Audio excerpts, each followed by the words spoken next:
What's going on, everyone? I am back with another unboxing video. This time, it's for a movie that came out forever ago. If you can't tell, it is Eternals. Boom. So I am, sorry, let me get more into the center of the camera. So I'm super excited. It took me forever to get all these pops I wanted. And I was expecting them to come earlier, but it's okay. Stuff happens.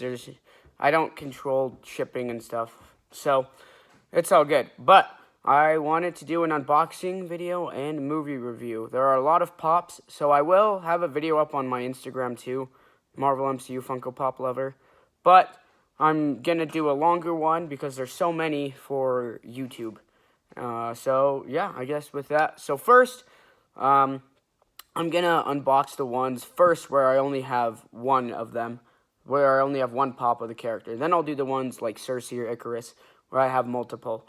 So, yeah, let's get into this. So, first, we'll start off with, kind of funny, my least favorite Eternal Sprite. So, this is the exclusive. I don't know in the U.S. where it's exclusive to, but it's her fading. So, of course, this is because her power, Sprite's power, is illusion. So, she can, like, make herself disappear or make multiple things appear around her, like with the volcano during the emergence. But she's kind of really annoying. I'm not going to lie. Like, and I kind of don't understand why just like, oh shoot, it fell out. When she basically betrayed Cersei turned around and is like, hey, I'm going to make you human. So that's her main struggle, Sprite's main struggle throughout the film, is that she just wants to be human. She doesn't understand why Arishem... Oh, and I'll get to Arishem, the big boy, at the end. But she basically doesn't understand why Arishem made her a little kid, basically. She wanted to grow up. She was jealous of all these humans that got to live lives, grow up, live lives. So she was in love with Icarus.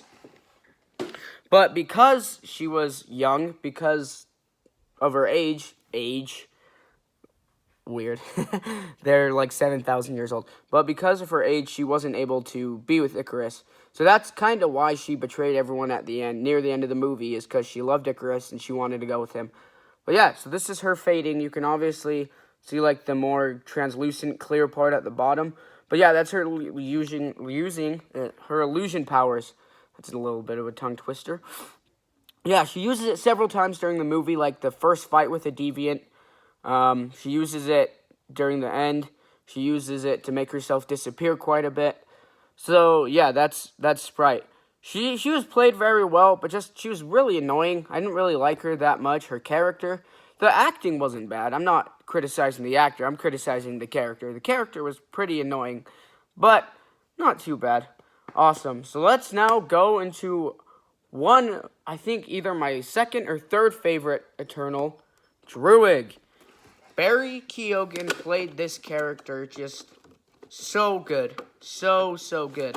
I don't know if my camera, oh frick, kind of a little bit dented up top. It's all good.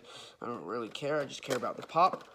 But, yeah, so Druig's powers are he can mind control. So his story during the film.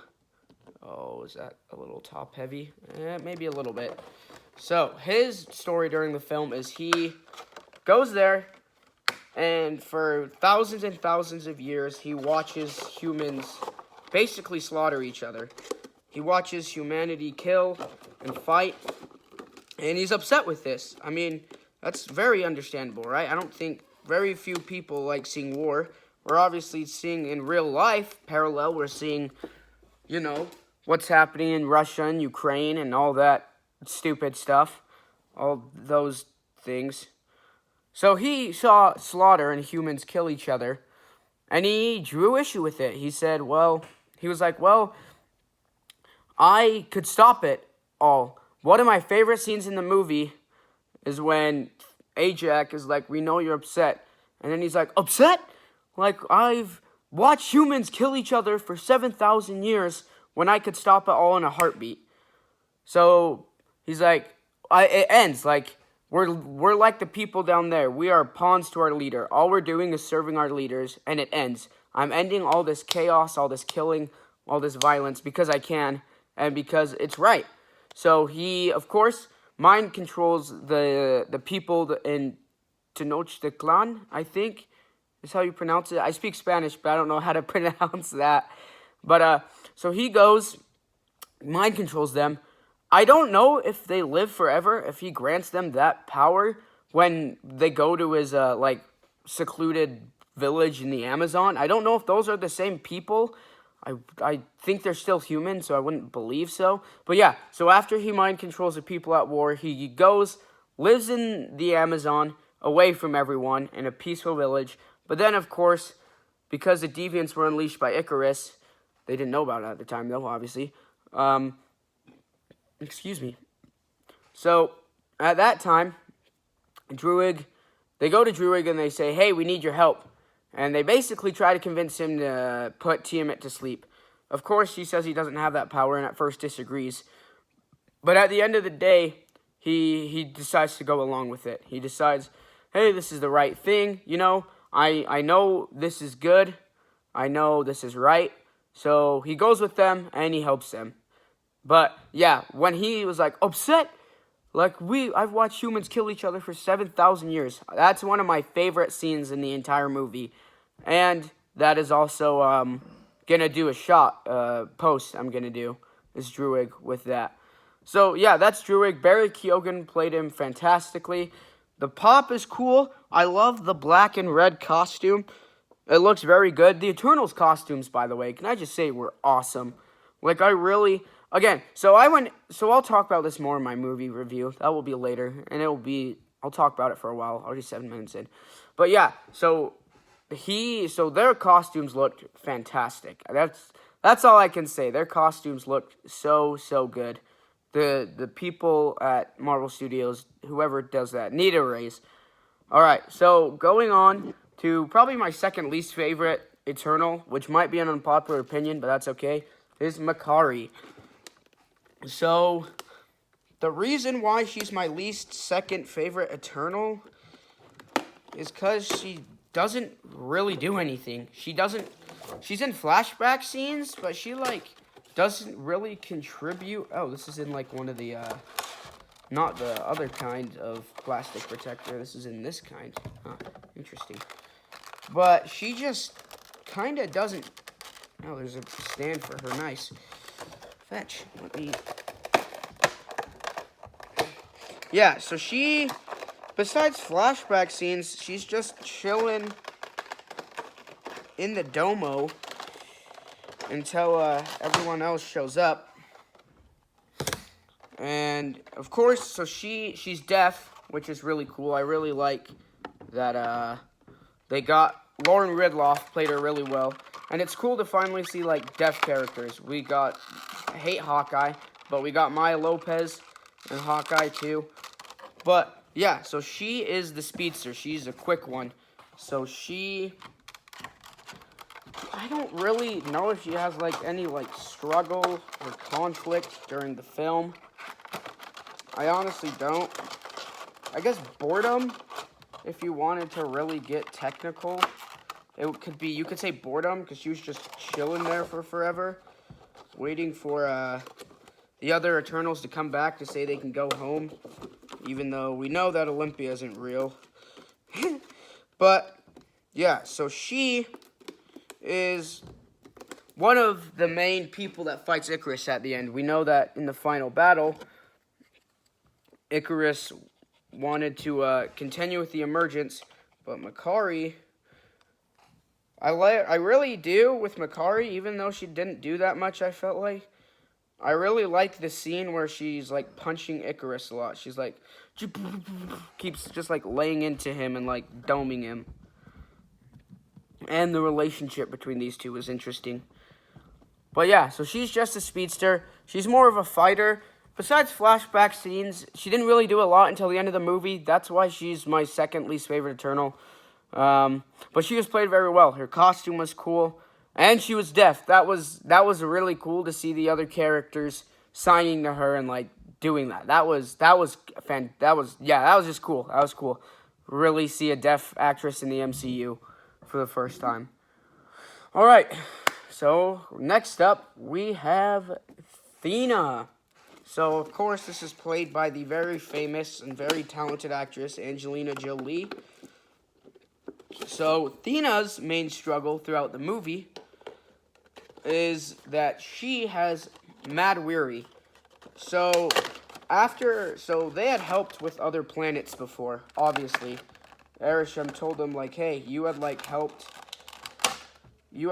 with other planets, you had helped destroy other planets. But every time after, he would wipe their memory. But when he was wiping Thena's memory, Erisham, something went wrong. He didn't really know what. I don't really know what. They didn't really explain it. I wish that was one thing I wish they kind of would have explained, is how it went wrong. But she was throughout the movie, she would remember all the planets they destroyed. And in, I guess, trying to save this planet, she would try to kill the other Eternals. So we have that scene, of course, where Thena gets mad weary. She injures Makari. She injures crap. Who else? Was it Gilgamesh? No, it wasn't Gilgamesh. No, who else did she injure? She injured Makari. Was it Fastos? I think it might have been. I don't remember. I watched the movie just like a few days ago, like last week. But I don't know. But yeah, so she goes on occasional, I guess, like rampages, and she tries to kill the other Eternals. But it's because she's remembering the other planets, the other places she destroyed because of other emergencies. But yeah, so after, Ajax is like, well, we're going to have to wipe your memory. We're going to have to, you're not going to remember. But then Gilgamesh is like, I'll take care of her. I'll take the chance. I'll take that chance if she tries to kill me, and they form a close bond.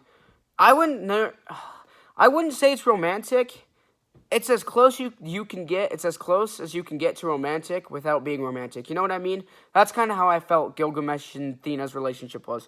But yeah, so her power is that she can form weapons. She can dual wield, as you can clearly see in the pop.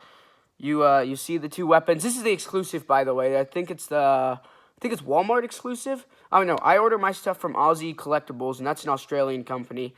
So I don't know, but yeah. So Gilgamesh dies, and Crow, we'll get into him later.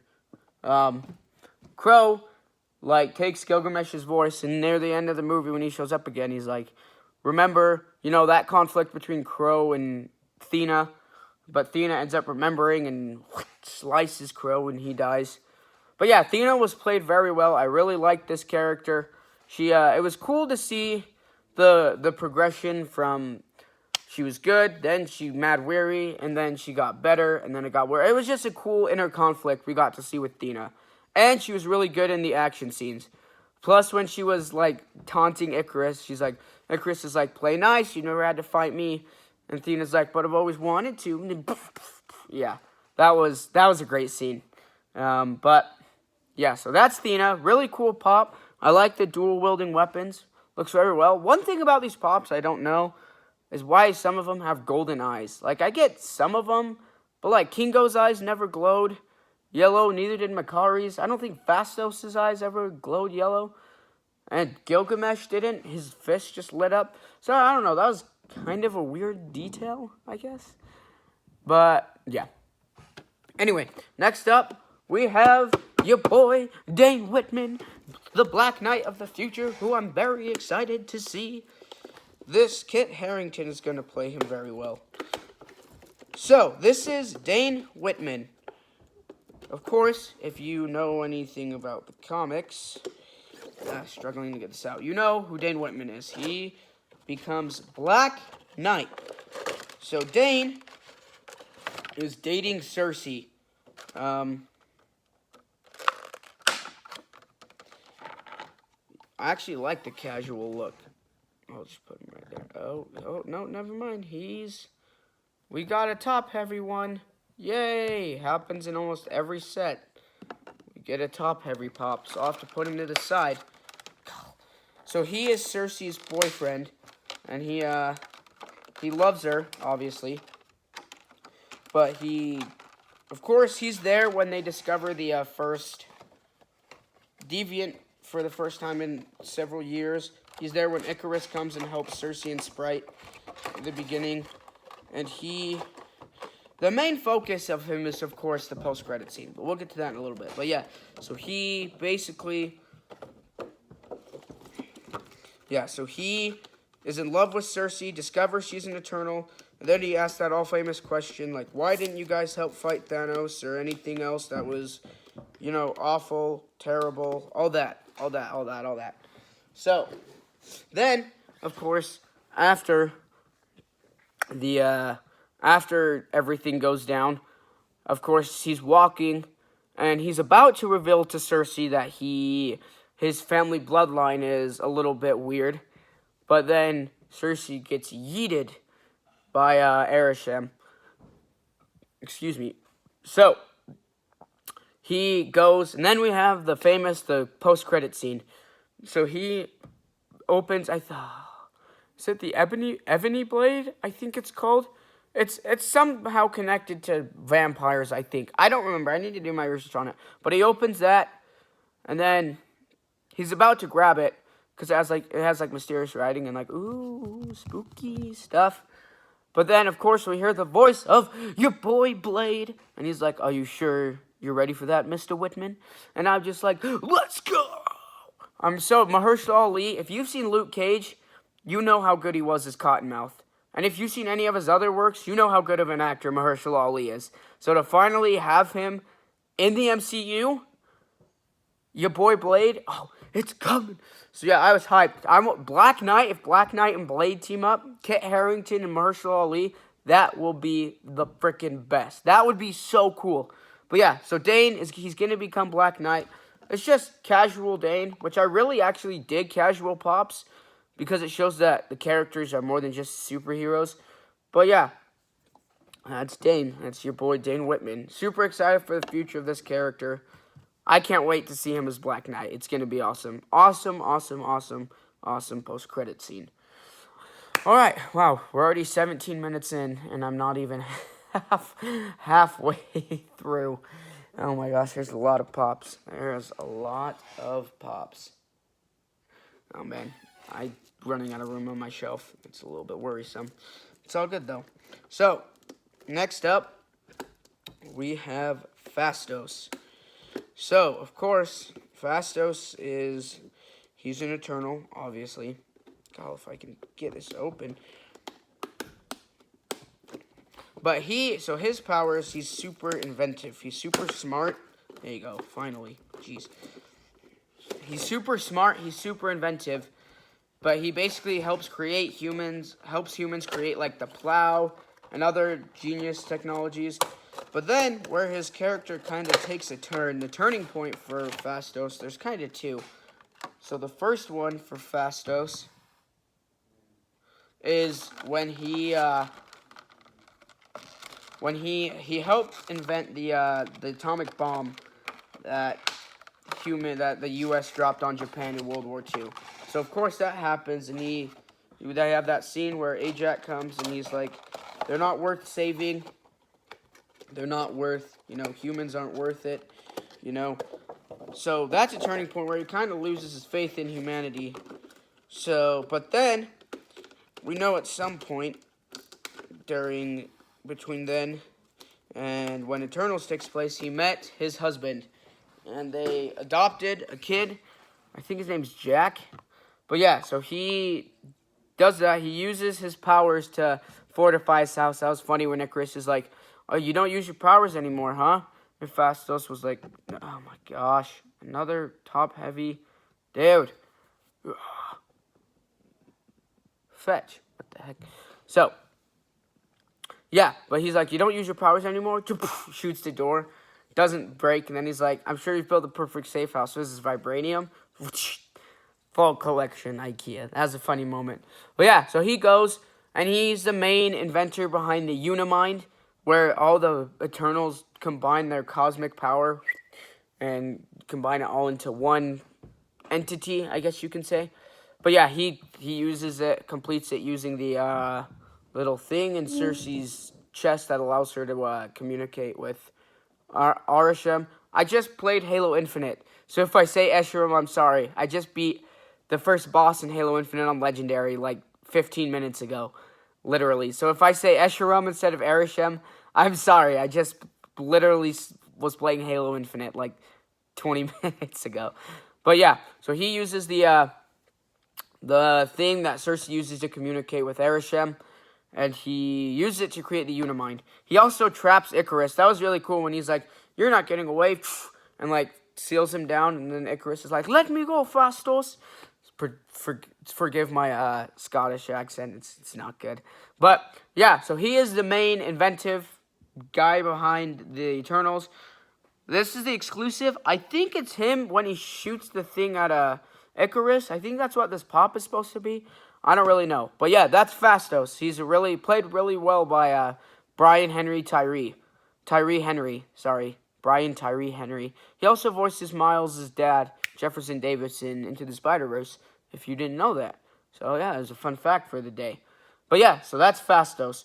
So next up, we have a character who I honestly felt that her potential was kind of wasted, and I'll get into that with my movie review. I'll talk about that later.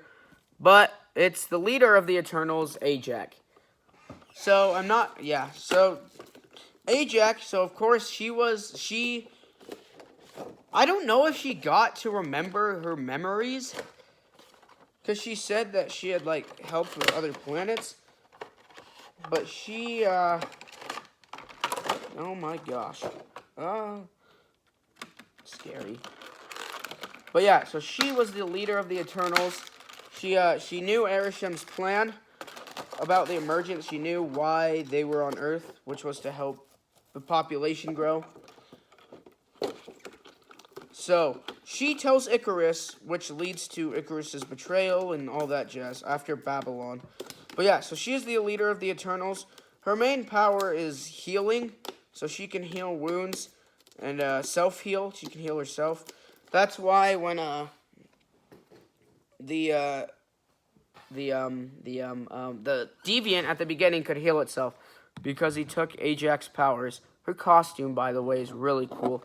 I really like the headpiece. And yeah, she got killed in the first 20 minutes, though, which for being the leader of the Eternals was semi-confusing, which I'll get into that in the movie review.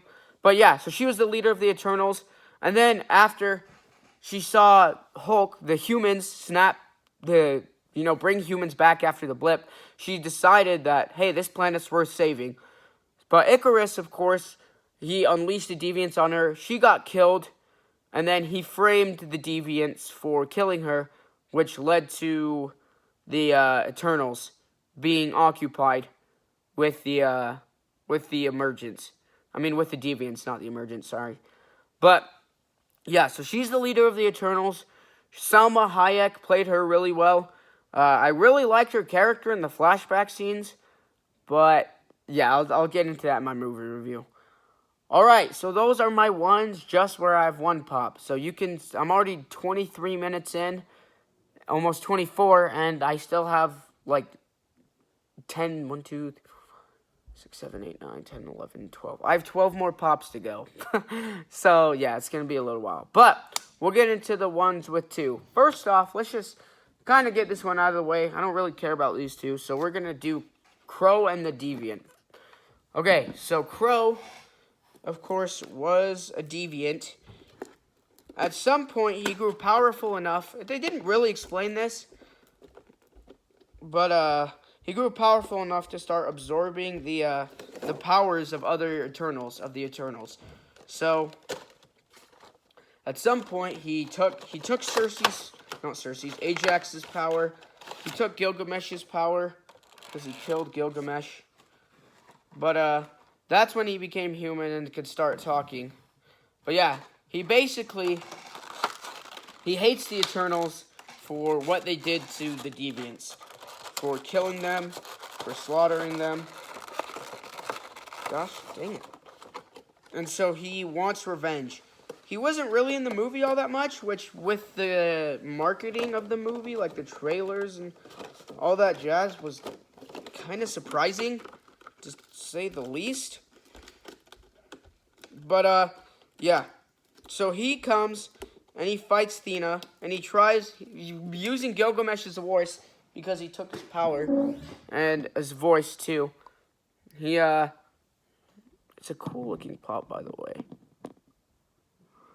Wow, that's cool on the top. I never noticed it has, like, red, like, dot things.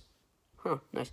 But yeah, so he tries to fight Thena, tries to take her power, but then she remembers, slices him, and kills him. Yeah, he's basically a deviant who's super powerful. He wasn't really explored that much. If I were to sell any of my Eternals pops in the future, it'd probably be Crow, because he just didn't do that much in the movie. But next up, we have just your normal average deviant. So, of course, we know... What the heck? We know that the deviants were sent to Earth to do exactly what the Eternals were going to do, to make sure that humans stayed populated. Oh, that's where it opens up from. But there was a flaw in their design, and they started attacking humans. So, of course, Arishem, not Escharum, sorry, Halo Infinite. Arishem got desperate, and he created the Eternals to combat the Deviants. But, yeah, so this is just... Oh, it is... It's a bobblehead. Interesting. So, yeah, so throughout the movie, mostly in the flashback scenes, the Eternals are fighting the Deviants. They're trying to stop them from killing humans. Of course, they didn't know why they were killing the Deviants. They did. They thought they did. They thought they were doing it to protect humans, but they were really doing it to allow the population to grow, so Tiamat could be born. But yeah, so this is just basically just a deviant. He looks like a bear, kind of. The deviants looked really, really, Oh, it fell. Well, the deviants looked really, really good in the movie. Their cinematography, their CGI was done really well. But yeah, so he's just on all fours. He's about to kill some Eternals. One of my favorite scenes was when deviants invaded Druig's compound. That was one of my favorite scenes in the movie. But yeah, so that's just your normal deviant, just about to kill some dudes. You know what I'm saying? Awesome. Now I'm gonna save my favorite. So I'm gonna save my favorite character for second to last, and then I'll do Arishem last because he's a big, big boy. But next up, we have Casual Cersei. So Cersei is the main character of Eternals, played by Gemma Chan. Played very well. But so her main conflict is that she sees the beauty in humans. She sees what they're capable of. She sees that they're good. You know, she sees the beautiful part of them. At some point, she falls in love with Icarus, and they get married. But then he leaves because he felt bad telling her the truth, which I kind of understand. But yeah, so this is her in her casual outfit. But then, of course, she becomes a teacher in London, and she meets Dane and falls in love with Dane. But her power is to change matter. So she can turn solid objects into nothing. She can turn, like she says in that one scene when Kingo's filming her. She's like, I can turn like rock into water. I can turn water into air. And then, of course, we have the important scene where she turns the deviant into a tree. And everyone was like, whoa, you've never been able to do that before. So then, of course, so Ajax chooses her to lead the Eternals, become the Eternals' new leader. Gosh dang it, stupid bottom piece isn't going in. Okay, that's fine. Okay, maybe not. But yeah, so she is chosen to be the new leader, and she finds out Arisham's plan. She finds out the real reason for the Eternals' existence, and decides to stop Tiamat's emergence. Okay. I might just have to display this back in the box. It's not. She's not standing up. But yeah, so this is her in her casual outfit. She has her beanie on. This is when she's talking to Dane, when he asked her about why they haven't helped. I'll probably put it back in the box. I'll use it for a shot. I want to use it for that shot. But yeah, so she turns Tiamat into rock. So this is her in her suit. I'll unbox this one. So she takes Tiamat and turns him into rock, basically. And that's how they stop the emergence. Yeah, so she's the main character, and her main struggle is that she loves the people of this planet, and she wants to see them thrive. She wants to see them live and have a chance. And of course, Arishem, at the end of the movie, comes and he's like, I'll come back with judgment. You know, I'm gonna see if they are worthy to save. But yeah, so Cersei, and she also helped turn Sprite into normal. She also, so she was the main character. Played very well by Gemma Chan. I really enjoyed this character. Some people were like, well, she didn't do anything. But, like, I felt like she did enough. I felt like she really did quite a bit. And she wasn't, like, a character that was, like, very, like, powerful physically. She had, like, physically powerful. She had more of, like, just a presence. She was just a force in every scene she was in. Yeah, she captured the moment in, like, most scenes she was in. It was really cool to see. Oh, well, this Cersei might stand up. Yeah, look at that. Bada bing, bada boom. But yeah, so that's Cersei. So she's the main Eternal, main character, new leader of the Eternals after Ajax dies.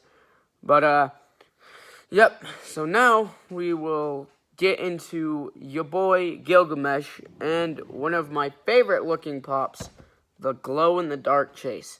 So Gilgamesh, of course, is a fighter. He is a very, very strong Eternal. So what he can do, of course, is he lights up his fist and just becomes super powerful. He can kick the crap out of people. But one of his biggest things is with, of course, like I said earlier, with Thena. So when Thena starts getting mad weary, he volunteers to take care of her. So he takes her to Australia, secluded, and he takes care of her for a while. So he is also one of the main two Eternals that dies. So after learning about the plan, he wants to help them and help them stop Arishem. But because of Crow comes along and takes his power and ends up killing him. But he's the one, really, that kept Thena in check. He's the one that made sure she didn't kill any of the other Eternals, that she was progressing along fine. And yeah, he is the main. He was probably, arguably, maybe besides Icarus, the strongest Eternal. But yeah, he has played really well, and he's really funny too. Don Lee was really funny as Gilgamesh. Yeah, he was a beast. That's how I describe him, a beast. But then, let's go. We have the glow-in-the-dark chase. I got this for only $20. Most places, stores, or online are selling it for like $40. But I got the glow-in-the-dark chase for $20. I was very excited when I got that deal. But, so this, of course, it's not nighttime or else I would show you. But yeah, so his fist lights up. When he's about to punch something, his fist lights up. So, of course, his fist right there is glow in the dark. So, and I really like the color scheme too, the light brown and green that they did. But yeah, so that's him with that. Yeah, so it lights up. His eyes are golden too, which I said earlier I don't really get why. But yeah, he's about to, and then of course Crow can do it after he takes Gilgamesh's powers and he dies. Yeah, I'll talk about this in my movie review, but a friend, yeah, I'll talk about Gilgamesh's death in my movie review. Wow, there's so many pops. 35 minutes in. Holy cow.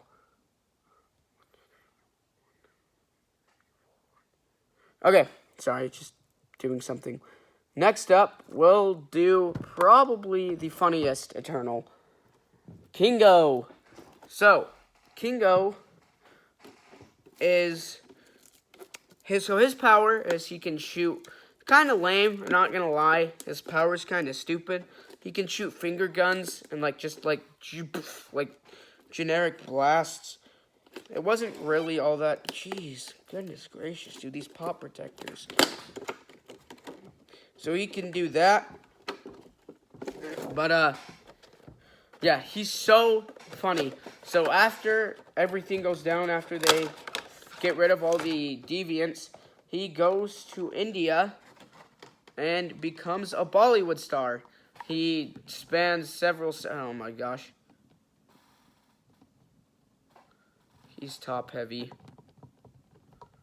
Oh yeah, he's not even gonna stand. Yeah, but so that's his suit, his purple suit. But yeah, so he goes to India. Just gonna put him back in his box, and I guess I'll display him in box too. So he goes to India, and he becomes a Bollywood star. At some point, he meets Karun, who becomes his assistant for 50 years. And during the movie, Karun follows around Kingo and records him. One of my favorite scenes is like, and I'll do it, is when Kingo like blasts the deviant. He's like, Karun, did you get that? I did, sir. That part was funny. He is hilarious though throughout the whole movie. And of course at the end, he nearly fights Icarus, which he's like, you don't betray your family. Which, again, here's why Red Guardian was wasted and not Kingo. Because Red Guardian never had any serious moments. But Kingo did. That was Kingo's serious moment where he's like, you don't betray your family. Like, this is what you've done. Of course, he still has faith in Arishem. He's like, if you do this, so many other people are not going to come to life. You know, you're going to prevent, you know, the billions of people being born. But he's like, I still have faith in Arishem, but I'm not going to hurt you. And then at the end, he's like, when Cersei's saying goodbye to Sprite, he's like, we all followed our heart. We all did what we thought was right. But we have the Marvel Collector Core exclusive Kingo. So this is Kingo in his casual outfit. Of course, he has the K on the back. I wonder what that could stand for. Haha, just kidding. But so he has the finger gun too. But yeah, so that's him in his casual outfit. I wish it would have just been casual and not him shooting the finger gun. I'm not gonna lie. Just like in a normal pose without any like eyes glowing or finger guns going. But yeah, that's Kingo. Funniest Eternal by far, Kumail Nanjiani. I don't know how to say his name. Played him really, really well. I love Kingo. He was hilarious. He was the comedic relief of the film in a good way. Not in a Red Guardian way where that's all his character was and nothing else. But yeah, he was funny. One of my favorite scenes is him and Druid going at it where he's like, Kingo, the movie star. He's like, I've directed a couple things too. Yeah? Like what? Some internet content. It's funny. But let's get into my favorite character, a top 10 MCU character, and someone whose performance I feel is on par with Robert Downey Jr.'s as Iron Man. That character is Icarus. I'll go into this in my movie review, but this character was amazing. He didn't carry the movie necessarily, but he was a fat reason why I rated it so high. Richard Madden's performance as Icarus is one of the best performances I've ever seen in the MCU ever. His performance was mind-boggling good. Literally, it blew my mind how good Richard Madden's performance of Icarus was. Literally. So, Icarus' story. Holy cow, where do I even start? He comes to Earth with high faith in in Erisham. He, of course, is very loyal and says, hey, let's stick to the mission. So this is him. He's in a flying pose. He has a stand, too. I loved his outfit, by the way. The blue and gold really, really, really was cool. He's out of the frame, but it's okay. So he, of course, he had faith in Erisham, and then he found out everything after Babylon. So because of the guilt, and because he knew that the world that Cersei and all the other Eternals had grown to love would be destroyed one day, he left. One of my favorite lines in the movie is at the end when he's like, do you think it was easy to live with the truth, to know that one day all of this would end, and that I would lose the people that I'm closest to, you know? But, so he meets with Ajax a week before the emergence. He had already probably planned out everything. He's really smart, and he's really powerful. I'll get into his powers later. I'll open the Collector Core exclusive one. So this is him with his eyes glowing and just in an action pose, not flying. But, so he found out, and Ajax was like, I love the people of this planet. We need to save them. You know, they're beautiful. I want to save this planet. So yeah, that's him. Collector Core exclusive Icarus. But then, he's like, I never doubted Erisham. I never lost my faith in him. You have. So he kills her. Well, Deviant kills her, but he basically kills her. Sets it up to be a Deviant. And then he releases the Deviants to keep the other Eternals occupied for a week. But, of course, Cersei finds out. And he probably starts forming other plans. But he goes along with it until the very end. And at the very end, he says, I've let this go on long enough. You know, I don't doubt Erisham. We need to be loyal to him. So this is the Funko Store exclusive Casual Icarus, which I love this pop, by the way. But he's like, I'll kill every single one of you if I have to. So then him and Sprite escape. Then the other Eternals comes. He fights the other Eternals because he, so that's Casual Icarus. Just him in his jacket. So he fights the other Eternals in the big end fight. And then he gets free and he's about to kill Cersei as she puts Tiamat to sleep. But he doesn't. He realizes what he's done wrong. He realizes that he's nearly killed not only everyone he loved, but the planet that those he loves loved. So the thing that the people he loves, the thing they love, he almost destroyed. He realizes that, and Icarus is a character of absolutes. I noticed that in this film. It's like with Ajax. It's with Erisham, you're either all in or you're not. With Ajax, it's either I kill you or you turn to my side. So the fact that he killed himself because of guilt didn't really surprise me. A lot of people were like, well, he killed himself. But it made sense to me in his character. But this character was just played so well. Icarus was played so good. Unbelievably good. I can't describe how good Richard Madden's performance was. The emotion, the betrayal, just everything about Icarus and how Richard Madden played him was fantastic. So his powers, kind of like Superman, not gonna lie. He shoots lasers out of his eyes, he can fly. But yeah, he's probably the most powerful Eternal. And he claps. He kills a bunch of Deviants. He claps the other Eternals. But yeah, so Icarus, fantastic, fantastic, fantastic character. So my last pop I'm going to get into is my first 10-inch pop, Arishem. So, of course, Arishem is a celestial. So his nickname is Arishem the Judger. So, holy cow, dude. I'm going to have to put this on the ground. This pop is really big. So he, of course, created the Deviants with the same purpose of the Eternals, to make sure that humans... Holy cow, this pop is ginormous. And heavy. Holy... Oh, what? Bruh. This just broke off. Are you kidding me? Bruh. Oh my gosh, did something else just break off? Do you hear that?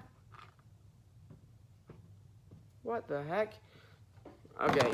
Oh my gosh, Funko. Come on. Huge. Holy cow. Big boy. Whatever. I'll just put that to the side, that piece.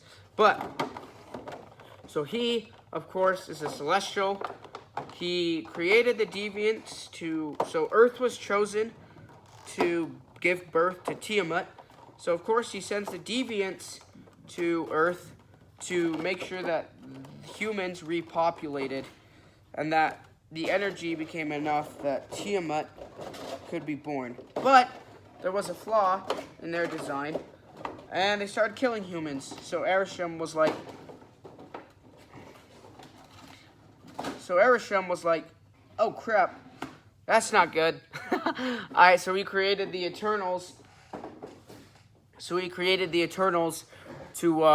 combat the Deviants, to make sure that humans grew. So, yeah, look at the detail on this, though. This is huge. Arishem the Judger. So he's the Judger because he judges, obviously. But, oh my gosh, yeah, look at that. Piece just fell off. Bruh. But, so he creates the Eternals for the purpose of populating Earth. They stop it. So he chooses Ajax to lead the Eternals, but then it switches to Cersei. He reveals to Cersei everything about him, why they were created, the emergence, blah, blah, blah, blah. Then, after stopping the emergence, he comes, snatches away the Eternals that are left on Earth, and is like, you prevented a Celestial from being born, so I'm going to determine whether they're worthy to live. I'm going to judge whether your act was good enough. So, yeah, so that's Arishem. He's ginormous in the movie. But, yeah, this is a really cool design. I like the swirly things on the bottom, too. But, yeah, so he is a... Do you hear that? Oh. Look what I just found. Another piece just fell off. Nice. Oh, yeah, I see it broken right there. That's cute. Oh well, it's not that big of a deal. But yeah, so that's Arishem. He is a celestial, and he is the main person overseeing the Eternals. So those are all the pops. Really cool. My first 10-inch pop, Arishem. Huge, big boy. Really cool character too, by the way. But so I'm going to put casual Cersei away while I'm talking about it. So let's get into the movie review. So first, I'll give my rating. This movie is an 8 out of 10. That's what I gave this movie. So when I went into Eternals, I had no expectations. I wasn't expecting it to be anything grand. I wasn't expecting it to be good. I was like, who are the Eternals? Why should I care? Why should I give a hoot? You know what I mean? And, like, why hadn't they fought Thanos? All those great questions that me and everyone had. But Chloe Zhao was able to turn these characters and interest me. Give me a compelling reason why. So, first off, I love this movie because it is one of the best stories in the MCU. This movie didn't lean a lot on action. It really didn't have a whole ton of action. It had a few action sequences, but that wasn't like Captain America the Winter Soldier, where a fat chunk and a good good weight of the movie fell on action. This was a story. This was a story about loyalty. The main point of this movie was loyalty. Who are you loyal to? And I really liked that part. I really liked that it was focused so much on the story and not on the action.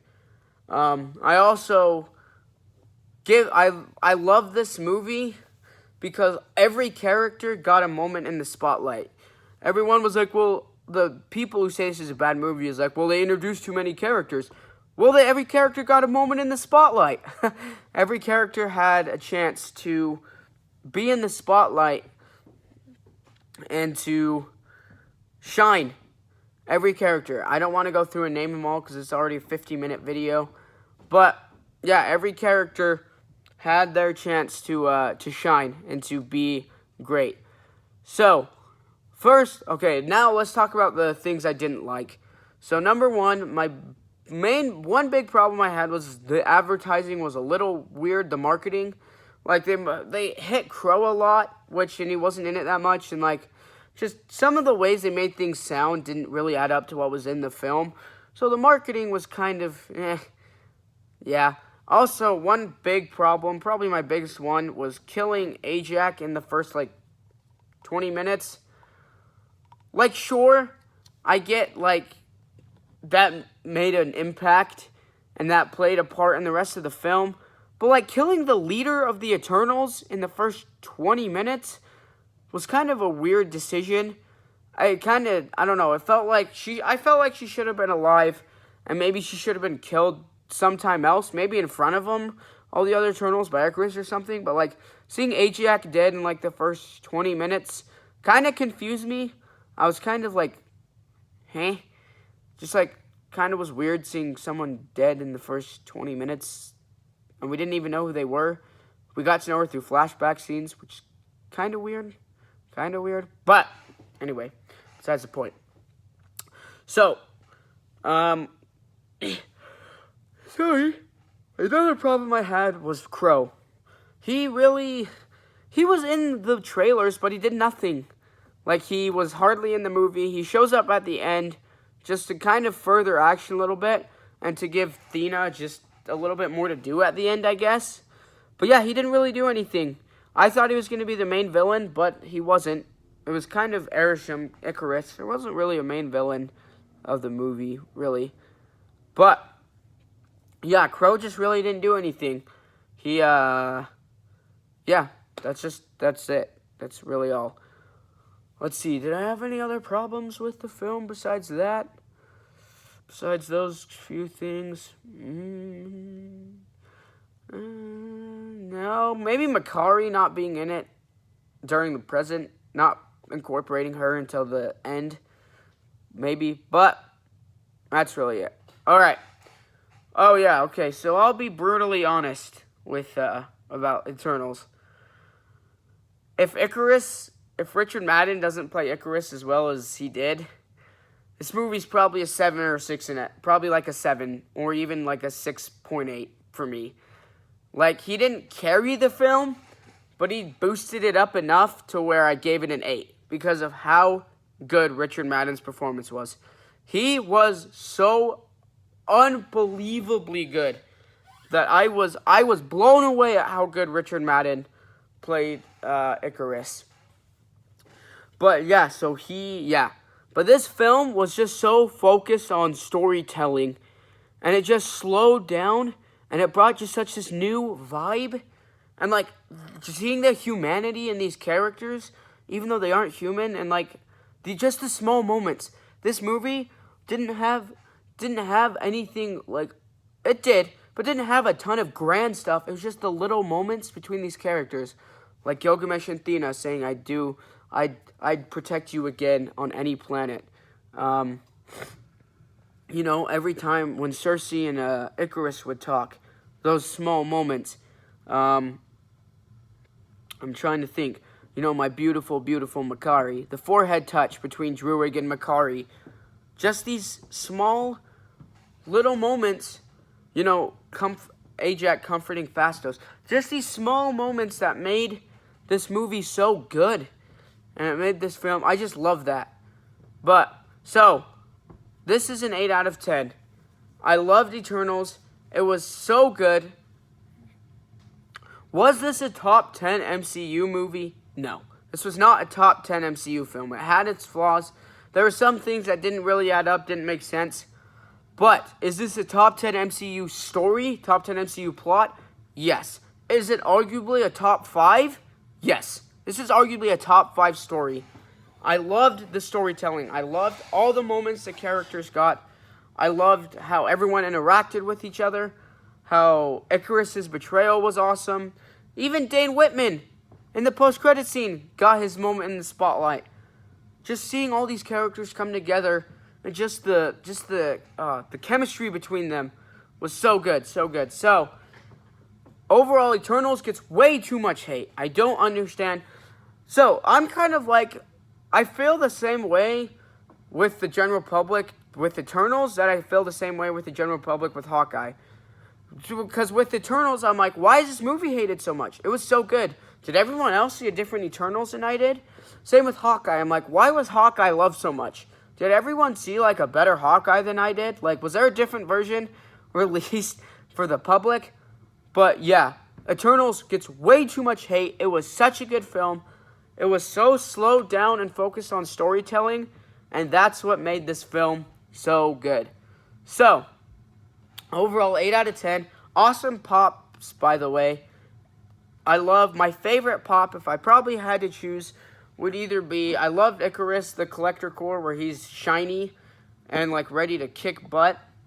Or the Gilgamesh chase. How could you not like the Gilgamesh chase? It's Gilgamesh, and it's him about to punch some freaking dudes. So, yeah. So, Eternals was a great movie. Sorry this came out a lot later than I wanted it to. But, yeah. So, I will have a video, a very, very, very, very, very, very short video on Instagram. Just with unboxing this. But, yeah. This awesome movie. I hope y'all enjoyed Eternals as much as I did. 8 out of 10. Great film. And I hope y'all have a good Saturday. Peace out.